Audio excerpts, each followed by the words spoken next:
gedün alınmayan işlərin arxasıca alınacaq. Ağır yükləri götürməyi qərarlaşın, götürəcəksiniz. Məntiqlə, ağılla da mı? Gedin alınmayan işlərin arxasıca alınacaq inşallah. Amma məntiqlə, ağılla qərar verin. Qorxmayın, Quran-ı Kərimdə ayədir.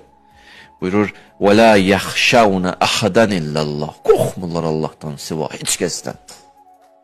Amma çətin işə girib baxı. Bu çətin işin bədəli var yoxsa yox? Bədəli var da, asan deyil ki. Əziyyət çəkəcəksən, məşəqqətlərə qatılacaqsan, məhrumiyyətlər var, müsibətlər var, kimlərsə səni atacaq, kimlərsə sənə üz çevirəcək. O dostların da var axı, elə dostların. Onlara sərf eləməyəcəksən, öz nəfsünün əksinə gedəndə, o pis adətə tərəf hərəkət eləyəndə, dizələ sənə qalıb, sənlə bəsdə. Sən burada itirdiklərin olacaq, əziyyətlərin olacaq, məhrumiyyətlər olacaq, çətinliklər olacaq.